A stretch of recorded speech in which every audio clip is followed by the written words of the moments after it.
सोचो एक ज़माना था जब इंडिया हर मिसाइल, हर एयरक्राफ्ट और हर गन के लिए दूसरे देशों के ऊपर डिपेंडेंट था। और आज भारत दुनिया के 80 से ज़्यादा देशों को डिफेंस इक्विपमेंट एक्सपोर्ट कर रहा है। आर्मेनिया से लेकर ब्राज़ील तक इंडिया का डिफेंस एक्सपोर्ट कंटिन्यूसली इंक्रीज हो रहा है। नमस्कार दोस्तों, आप देख रहे हैं स्मिथ बेल्ट टॉक्स और आज हम बात करेंगे एक ऐसे इंडिया की जो सिर्फ अपने बॉर्डर सिक्योर नहीं कर रहा बल्कि ग्लोबल सिक्योरिटी का ट्रस्टेड पार्टनर बन चुका है। तो दोस्तों, क्या आपको पता है कि 2013 में इंडिया के डिफेंस एक्सपोर्ट सिर्फ 686 करोड़ के हुआ करते थे और उसके बाद इंडिया के अंदर काफ़ी चेंज देखने को मिला और अब प्रेजेंटली 2025 में ये नंबर पहुंच चुका है 23,622 करोड़ का। तो आप खुद देख सकते हैं कि ये 34x ग्रोथ हुई है पिछले 11 साल के अंदर। और हमारा गोल है, मीन्स इंडियन गवर्नमेंट का गोल है कि 2029 तक हम अपने एक्सपोर्ट को 50,000 करोड़ तक पहुंचा सकते हैं। तो दोस्तों, आज मैं बात करने वाला हूं इंडिया के डिफेंस एक्सपोर्ट के बारे में कि इंडिया अपने डिफेंस एक्सपोर्ट को किस तरीके से ग्रोइंग कर रहा है और हमारी कौन सी कंपनी क्या काम कर रही है, हम किस टाइप के प्रोडक्ट्स एक्सपोर्ट करते हैं, क्या हमारी डिप्लोमेसी चल रही है, क्या हमने पॉलिसीज़ में चेंज किए हैं और फ्यूचर प्रोस्पेक्ट्स हमारा क्या हो सकता है। तो इन चीज़ों को मैं धीरे धीरे एक्सप्लोर करने की कोशिश करूंगा। उम्मीद है आपको वीडियो जरूर पसंद आएगी। तो अगर आप चैनल पर नए आए हैं तो प्लीज़ चैनल को सब्सक्राइब करना बिल्कुल ना भूलें। ये आपके लिए कम्प्लीटली फ्री है लेकिन हमारे लिए बहुत ही ज़्यादा वैल्यूएबल है। दोस्तों, हमारे जो प्रधानमंत्री जी हैं वो हमेशा कहते हैं, हर मीटिंग में कहते हैं, हर विजिट में कहते हैं कि हम मेक इन इंडिया को प्रमोट करेंगे, मेक इन इंडिया पर ही काम करेंगे, जिसका इफेक्ट हमको अपने डिफेंस एक्सपोर्ट के ऊपर भी देखने को मिला है।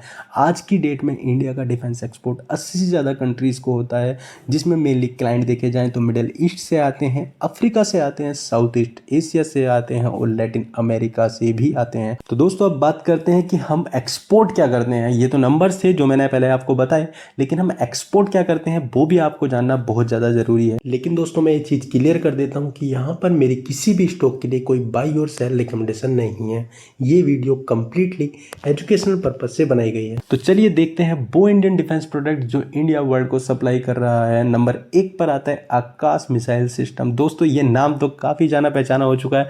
जो अभी हमारी कॉन्फ्लिक्ट हुई थी पाकिस्तान के साथ सिंदूर ऑपरेशन के अंडर, उसमें आकाश मिसाइल डिफेंस सिस्टम ने बहुत ही इंपॉर्टेंट रोल प्ले किया था। शायद पूरे इंडिया में इसका डंका बज चुका है और ये डंका केवल इंडिया के अंदर ही नहीं बजा, पूरे वर्ल्ड के अंदर इसकी डिमांड बढ़ चुकी है। क्योंकि इस सिस्टम ने जो काम करके दिखाया है ना, वो हर कंट्री चाहती है कि उनके यहाँ भी आकाश मिसाइल डिफेंस सिस्टम जैसा कोई सिस्टम अवेलेबल हो। तो उसके लिए आकाश का एक्सपोर्ट फ्यूचर के अंदर बढ़ सकता है।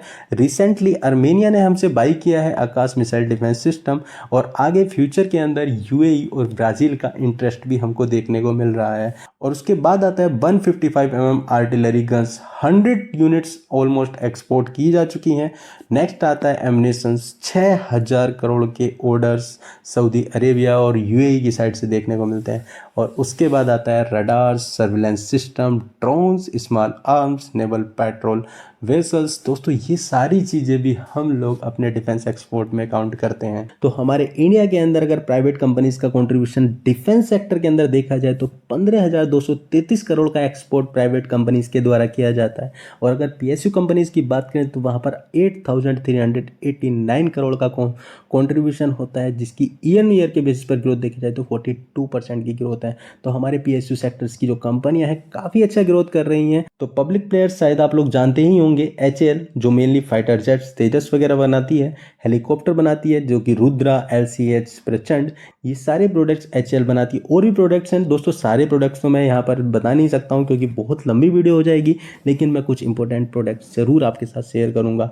नेक्स्ट आता है बीडीएल, भारत डायनामिक लिमिटेड, जो मेनली मिसाइल लाइक आकाश और एंटी टैंक मिसाइल्स बनाती है। तो नेक्स्ट आता है बीईएल, जो मेनली रडार्स, ईडब्ल्यू सिस्टम और कम्युनिकेशंस को एक्सपोर्ट करती है। उसके बाद आती है जीआरएससी और MDL, Mazagon dock shipbuilder limited, ये मेनली वॉरशिप पेट्रोल वेसल्स को एक्सपोर्ट करने का काम करती हैं। तो दोस्तों ये हो गए टॉप पब्लिक प्लेयर्स। उसके बाद बात करते हैं टॉप प्राइवेट प्लेयर्स की। इसमें नंबर 1 पर अगर देखें तो भारत फोर्ज कल्याणी ग्रुप की कंपनी है जो मेनली आर्टिलरी गन्स और एम्युनिशंस को मैन्युफैक्चरिंग करने का और एक्सपोर्ट करने का काम करती है।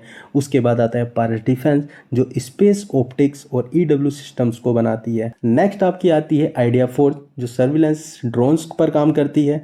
उसके बाद data patterns, missile electronics, radars और एवियोनिक्स पर काम करती है। नेक्स्ट देखें तो triple S defence advance small arms बनाती है। उसके बाद देखें तो टाटा एडवांस और अदानी डिफेंस जो यूएवी और कंपोनेंट्स पर काम करती है। अदानी डिफेंस को देखें तो वो ड्रोन्स पर भी काम करती है, एरोस्पेस पर भी काम करती है जो इजराइल बेस्ड कंपनी के साथ काम कर रही है। दोस्तों मैं सारी कंपनी प्राइवेट सेक्टर की भी नहीं बता सकता हूँ, लेकिन अगर आप किसी पर्टिकुलर कंपनी की कंप्लीट डिटेल्स जानना चाहते हैं जो मैंने यहाँ पर नहीं बता पाया हूँ उसको आप कमेंट सेक्शन में ज़रूर बताइएगा। मैं उसके ऊपर कंप्लीट एनालिसिस वीडियो जरूर लेकर आऊंगा। और नेक्स्ट बात करते हैं कि कोई प्राइवेट कंपनी हमारे डिफेंस एक्सपोर्ट में किस तरीके से कंट्रीब्यूट करती है। तो अगर मैं डेटा पैटर्न्स का एग्जांपल दूं, डेटा पैटर्न एक ऐसी कंपनी है जो काफ़ी अच्छा कंट्रीब्यूट करती है हमारे डिफेंस एक्सपोर्ट के अंदर। तो वो रडार इलेक्ट्रॉनिक्स पर काम करती है, मिसाइल कंट्रोल सिस्टम पर काम करती है, फ्लाइट्स कंप्यूटर फॉर तेजस बनाती है, इलेक्ट्रॉनिक्स बनाती है फॉर इसरो सैटेलाइट्स और सपोर्ट करती है ब्रह्मोस एंड आकाश सिस्टम्स को। तो आप देख सकते हैं कि डाटा पैटर्न जैसी छोटी कंपनी कितना ज़्यादा कंट्रीब्यूट करती है इन बड़ी कंपनीज को। लेकिन डायरेक्ट एक्सपोर्ट में अगर आप देखेंगे तो डाटा पैटर्न का नाम नहीं आएगा डायरेक्ट एक्सपोर्ट में, लेकिन अगर आकाश एक्सपोर्ट हो रहा है तो कहीं ना कहीं तो डाटा पैटर्न को भी बेनिफिट हो रहा है ना। उसके प्रोडक्ट डायरेक्टली एक्सपोर्ट नहीं हो रहे लेकिन इनडायरेक्टली एक्सपोर्ट हो रहे हैं, तो ये भी कंट्रीब्यूट करती हैं इंडिया के डिफेंस एक्सपोर्ट के अंदर। और दोस्तों नेक्स्ट में बात करने वाला हूं उन पॉइंट्स की जो इंपॉर्टेंट रोल प्ले करते हैं किसी भी कंट्री के किसी भी टाइप के एक्सपोर्ट को इंक्रीज करने के लिए। तो यहाँ पर काम आती है इंडिया की smart diplomacy plus global strategy. India ने एक और मास्टर स्ट्रोक मारा है, स्ट्रेटेजिक क्रेडिट डिप्लोमेसी। तो दोस्तों आप किसी भी कंट्री को लो इंटरेस्ट क्रेडिट ऑफर करेंगे तो वो कंट्री किसी और कंट्री जैसे रशियन बेस्ड डिपेंडेंट कंट्री होती हैं या फिर नॉर्मली जो आर्म्स आते थे वो रशियन से आते थे, यूएस से आते। यूएस तो काफ़ी एक्सपेंसिव है, काफ़ी क्वालिटी भी उनकी अच्छी है, लेकिन सारी कंट्रीज तो वो परचेज नहीं कर सकती। भाई सबका अपना बजट है कि डिफेंस के ऊपर कौन कितना खर्च कर सकता है।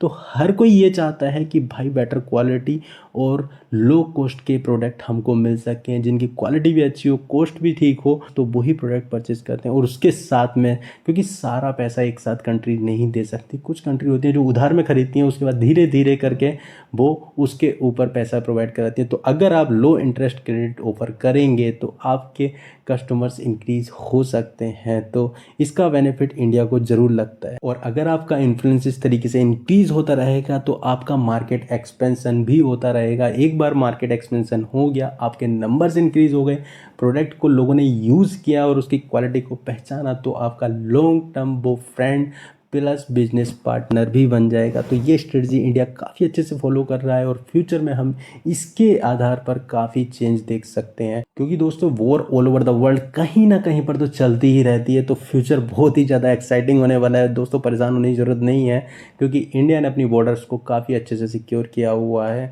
लेकिन फ्यूचर काफ़ी ज़्यादा एक्साइटिंग होने वाला है। और उसमें DRDO और HAL का नेक्स्ट टारगेट कुछ अलग ही चल रहा है। वो लोग AMCA पर काम कर रहे हैं, means 5th generation fighter jets पर। TEDVF means twin engine deck based fighters पर भी काम कर रहे हैं वो।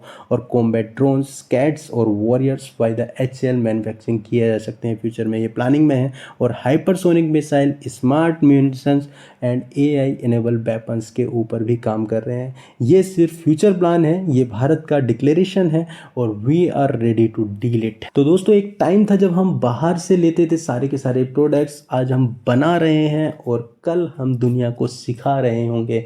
इसका जो इम्पैक्ट है वो, क्योंकि आज की डेट में हम लोग अगर कोई डिफेंस चीज़ें सीखनी होती हैं हमको तो कहाँ जाते हैं, हम फ्रांस के पास जाते हैं, USA के पास जाते हैं, रसिया के पास जाते हैं। लेकिन धीरे धीरे हम लोग एक्सप्लोर कर रहे हैं, चीज़ों को बढ़ा रहे हैं। तो आज हम चीज़ें सीख रहे हैं और दूसरों को बना कर दे रहे हैं, लेकिन फ्यूचर में हम लोग इनके ऊपर R&D कर चुके होंगे, काफ़ी चीज़ें नई डेवलप कर रहे होंगे, तो इसका इफ़ेक्ट हमको फ्यूचर के अंदर देखने को मिलेगा। दोस्तों डिफेंस एक इंडस्ट्री के तौर पर अगर देखा जाए तो बहुत बड़ी इंडस्ट्री है और इंडिया का कंट्रीब्यूशन वर्ल्ड के जो कंट्रीब्यूशन है वर्ल्ड में बहुत ही ज़्यादा कम है और धीरे धीरे वो इंक्रीज़ होगा। आज 2025 चल रहा है, 2030 तक कुछ और चेंज होता हुआ दिखेगा। जो हमारी गवर्नमेंट की प्लानिंग है वो 50,000 करोड़ की है, लेकिन उसके अगले 5 साल के बाद हमारी प्लानिंग 1,50,000 करोड़ की होगी, जो कि बहुत बड़ा चेंज होगा और डेफिनेटली हम लोग इस चीज़ को अचीव करेंगे क्योंकि गवर्नमेंट की पॉलिसीज़ और डिमांड देखा जाए तो कंट्रीज़ की बहुत अच्छे से इंक्रीज़ हो रही है। तो इंडिया की डिफेंस एक्सपोर्ट स्टोरी सिर्फ इकोनॉमी का नंबर नहीं है, ये एक आत्मनिर्भर भारत की जीत है। तो दोस्तों आप इसको कितना समझ पाए इसको कमेंट सेक्शन में ज़रूर बताइएगा। और अगर आप किसी भी पर्टिकुलर स्टॉक के ऊपर कंप्लीट एनालिसिस वीडियो चाहते हैं डिफेंस सेक्टर से रिलेटेड तो उसको भी कमेंट सेक्शन पर ज़रूर बताइएगा। अगर आपको ये स्टोरी इंस्पायरिंग लगी हो तो इस वीडियो को लाइक करें, शेयर करें और चैनल को सब्सक्राइब करना बिल्कुल ना भूलें। कमेंट करके ज़रूर बताएं किस इंडियन डिफेंस कंपनी पर आप डिटेल वीडियो देखना चाहते हैं। मिलते हैं जल्दी एक नई इंटरेस्टिंग वीडियो के साथ, तब तक के लिए हैप्पी इन्वेस्टिंग। Thank you.